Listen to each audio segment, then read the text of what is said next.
Hello, it's time to review this week's episode of Doctor Who. In this episode, the Doctor and Ruby pitch up in Bath in the early 19th century, where they attend a regal ball held by the Lady Pemberton.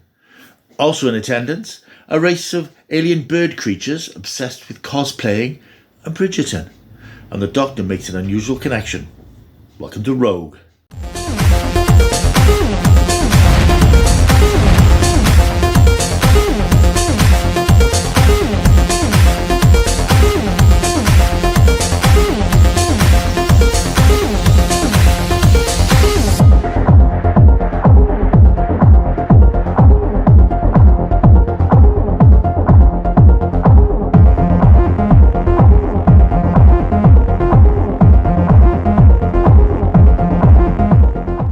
Hello, welcome back to my world of stuff. Yes, it's the latest Doctor Who yarn, Rogue, which aired last Saturday on BBC One, and of course is available on BBC iPlayer from midnight, but I don't do that. This episode is written by Kate Herron and Bryony Redman. Previously, Kate Herron was one of the showrunners on the first season of Loki, so she has form when it comes to timey-wimey stuff. This episode was actually a lot of fun. I really enjoyed it on a very sort of mid-tier level. It's not one of those episodes that you're going to say it's up with the classics of Doctor Who, but it's a romp. It's a good old-fashioned romp. And this, I think, shows a bit more what Russell T Davies meant when the series started about having fun. When the series came back, he said, it's going to be fun. We're focusing on fun. And we haven't seen a lot of fun, really. It's been a lot of misery and despair and terrible things happening. Space Babies was the only other fun episode. This is a lot of fun as well. It's a silly, daft story. What I liked about it, though, was the fact that it actually has some hostile aliens in it that shoulder these rather silly-looking bird creatures. I think that was the point, though, to make them look silly rather than threatening. Although they were threatening because they were... it's quite amusing that they were sort of obsessed with cosplay, and they were obsessed with Bridgerton, having seen transmissions of Bridgerton. And they made their way to 19th century Bath to ingratiate themselves into this ball, where they then proceeded to take over the bodies of the people who were at the ball. It's nonsense, it's crazy. It's a typical sort of madcap Doctor Who sort of plot. Only Doctor Who could do something like this. And it does it with aplomb. I mean, it looked nice. The production design was really good. A lot of filming done in Margam Castle, where Doctor Who's filmed before, and also in Tredegar House near Newport. They obviously pushed the boat out in terms of the costumes and the extras, and I think they had the Bridgerton dance choreographer who choreographed the dance sequences. There was a lot of jeopardy, a lot of danger, a lot of comedy, a lot of knockabout fun. Not an episode to take too seriously. It was just 45 minutes of fun, really, with a bit of mild threat and mild peril in it. The story then, basically, as I said, is the Doctor and Ruby have arrived in the 19th century. They've gone to Lady Pemberton's home. She's played by the brilliant Indira Varma, who of course we know from the Whoniverse. She played Susie Costello in a couple of episodes of Torchwood. She's holding a ball, and it's very much Pride and Prejudice and Bridgerton, and people with fans and people dancing and looking for suitors and so on. Turns out that there's a mysterious character called Rogue there, played by Jonathan Groff, and it turns out that he's an alien bounty hunter, and he's trying to track down the Chulda, this alien race, who are these cosplay creatures who ingratiate themselves into societies, and the plan here, slightly far-fetched and fanciful, is to work their way across the world by cosplay. It's silly and it's fun. Several things, though, that bother me about the episode. Not that one, we'll come to that one. The main things that bother me about this particular run of Doctor Who, and I think we get it again in this episode, the Doctor and Ruby just arrive. They're there. We don't see them arrive. We've rarely seen the TARDIS materialise in this series. And that's one of the magic images of Doctor Who, seeing this police box appear from nowhere. We haven't seen a lot of that in this series. It's either there or it's not. We don't see it, or it's just standing there.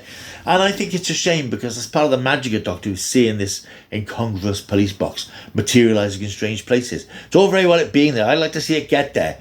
And the Doctor and Ruby, once again, are in the middle of the story. When it begins, really, they sort of appear. They're at this ball. You don't see them costuming up. We don't see them. It cuts to the chase. I think that's possibly a problem with 44-minute episodes. I mean, we had this back in the early days of the resurrection of Doctor Who, that things seemed very rushed. And I think this did seem quite rushed, in that there was no time to sort of pause for breath, really. It just rushed along through the story. Another thing which does start to irritate a little bit, and I know that there are varying opinions on this, is the Doctor constantly crying. We've seen this a lot now through Ncuti Gatwa's Doctor, at least 3 episodes. 4, I think, if you include the Christmas episode. He's quite easy to tear up. I suppose this is an interesting way of showing the Doctor in touch with his human emotions, but it does make him seem a little bit weak that he tears up at every little thing. I think it loses its impact. It's nice to see the Doctor can get emotional. Well, we've seen it before in The End of the World, the 2nd episode of the Christopher Eccleston season. He teared up when he was remembering Gallifrey and his lost world. And that had an impact because, of course, new series, new Doctor, we'd never seen the Doctor showing emotion before, through all the things he's gone through.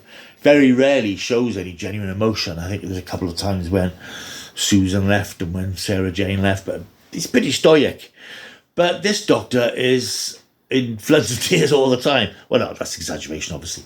But I think it devalues it a bit. I think it hits home harder when the Doctor reacts to something in a way that he can express it like that. But I think if he's doing it episode after episode, you sort of think, why are you reacting like this after all the things you've been through, all the regenerations you've had, all the lives you've had, all the things you've seen? Why is it that now everything is getting to you like this and you're constantly crying? And again, I think the argument can be that, and at the end of the giggle where we had the bi-regeneration, I think Ncuti Gatwa's Doctor made the point that he's got rid of the baggage of the past. He's a new man, so perhaps every new experience affects him in a different way. But I think it just my personal opinion, I think it diminishes the Doctor as a mythic figure when he's that emotional all the time. A third thing which niggles slightly is, and again it's a theme of this series very slightly, is that the Doctor isn't always the person moving the plot along to its conclusion. The Doctor's not resolving things very much. So it makes him feel a bit impotent on occasions. It makes him feel like a bystander in events and other people are sorting things out or things are happening around him without him generating the conclusions. He's not detecting, he's not involved. And I think we had a similar sort of thing here, that the solution to the whole thing was provided by the character of Rogue, played by Jonathan Groff. Let's talk about Rogue. Rogue is this very suave, sophisticated and good-looking bounty hunter with an American accent, because he's played by an American actor, and all the way through his scenes I just kept thinking, well, it's Captain Jack, that's John Barrowman. He sounds like John Barrowman, the character resonates like John Barrowman, he has the same sly wit as John Barrowman. I didn't think the performance was as good. I think there was an element of the performance seemed a bit phoned in, and that may be because Jonathan Groff isn't that familiar with the series. I don't think he was aware of Doctor Who until he was offered the role and saw some episodes, which incidentally he's interpreted in some rather strange ways from comments that I've read. So he didn't have that charisma that John Barrowman had, because I don't think we'll see him again in the series, unfortunately. But it was clearly an attempt to create that sort of character and that sort of possibly returning character. So let's talk about the elephant in the room, the Doctor and Rogue's romance, their relationship, as such as it is. And we have to accept now that in the age we're in, the Doctor is now gay. He is a gay man. He's played by a gay man. The show is run by a gay man. Lots of gay people involved in it. That's showbiz generally. We've seen hints before with his use of these things like honey and babes, all this sort of camp terminology. And his performance, whilst it hasn't been camp, he's had quite a firm performance, but it has had elements of sort of slightly camp edge. And now it's quite clear that the Doctor is a gay man. So he is a gay man. The Doctor is now gay. He's kissed a man. He's had a relationship with a man. He's fallen in love with a man, which I don't have a particular issue with. But I have an issue in terms of the nature of the Doctor and relationships. Because I think, as in real life, a relationship has to be earned. You have to work at it. Life doesn't deliver you a fully formed relationship, a fully formed love affair. It develops, it grows. And I think that worked best when we had the Doctor and Rose in the first 2 series of the show's comeback. When it developed across 2 seasons, she got to know the Doctor, he got to know her. He reacted to her as a result of the Time War and the things that he'd gone through there. The survivor's guilt that he had, and he learning to trust people and appreciate people again. And that developed organically across 2 series to this huge romantic conclusion in Doomsday, which of course turned out not to be a conclusion, because as much as I love Russell T Davies, he can't leave things alone, he has to keep going back. I think Stephen Moffat tried to replicate that a bit with the whole River Song thing, but that was a bit of a shambles. I never believed for a moment in the Doctor and River Song incarnation, in any incarnation of River Song, or any incarnation of the Doctor, Matt Smith or Peter Capaldi. I just never believed in it. It just seemed to me, and I don't want to go off on one again, it just seemed like a showrunner who wanted to create a bigger romance for the Doctor than Rose, and it just didn't work for me. Then we had the dancing around the Doctor and Yaz relationship in the Chris Chibnall era, which didn't really come to anything because the Doctor quite well understandably felt that he can't get too close to people because she's been hurt in the past, and she will live longer than any of the people that she can spend time with. It's very difficult doing all this. But I felt that in this particular episode, the Doctor met Rogue within seconds. There was an attraction, which is, I understand that. But for it to suddenly become this all-encompassing love story in the space of 45 minutes, a handful of scenes, just didn't feel earned. It didn't feel believable, because if you're trying to humanise the Doctor and make him seem more human by having relationships, let the relationships work in a proper narrative, temporal way, in that things develop over time. It's not all bang, bang, bang, bang, if you pardon the expression. So I didn't really believe in the relationship as such, and I didn't particularly find there was a great chemistry between Ncuti Gatwa and Jonathan Groff, mainly because I didn't think much of Groff's performance. I didn't see that chemistry that a lot of people online have seen, that whether they've seen it because they want to see it or it was there for them, I don't know, but I didn't get that buzz between the two of them. So I have no particular issue with the Doctor being gay, because it was quite obvious that was what was going to happen, but that side of his character sort of be dealt with now. I hope it's not something we're going to keep going back to, because I'm old school. I'm really old school to an extent, and I accept that this is the Doctor Who that we have now, because we're living in the now, and the now reflects the way we are today and the way society is.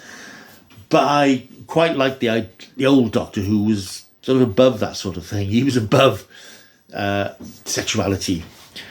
But of course that doesn't really play today. You have to have some emotional connection to make the audience today invest in the character. And, we like to see characters go through emotional trauma and relationship traumas. We like to see characters going through things. That's what you have to do now. But I have a certain fondness for those days when Doctor Who was a straightforward action adventure, science fiction adventure. Not that it didn't tell stories about things. This is a point I'm going to make again, where people complaining about being woke and the message and so on. Doctor Who always dealt with issues in a subtle way, and it's still doing that, perhaps in a less subtle way. But at its heart, it's an adventure series, and the Doctor sailed through 30 years of an adventure series, near enough, without affairs of the heart troubling him. But I accept it, as I said, this is 21st century Doctor Who that has different rules. Television is different, storytelling is different. We're going to have these sorts of stories. And we are now in a position we're going to have the Doctor as a gay man, an out, clearly gay man. And that's fine. I've got no particular problem with that. But I don't, and even if it wasn't, even if David Tennant was still around, you had the Rose relationship or whatever, I wouldn't want that to be put first at the expense of a good story. I think for Doctor Who, a rattling good story is the most important thing. And I think that the character dynamics and the emotional stuff is there, but I don't think it should lead the story. It should be part of the story. So there we are.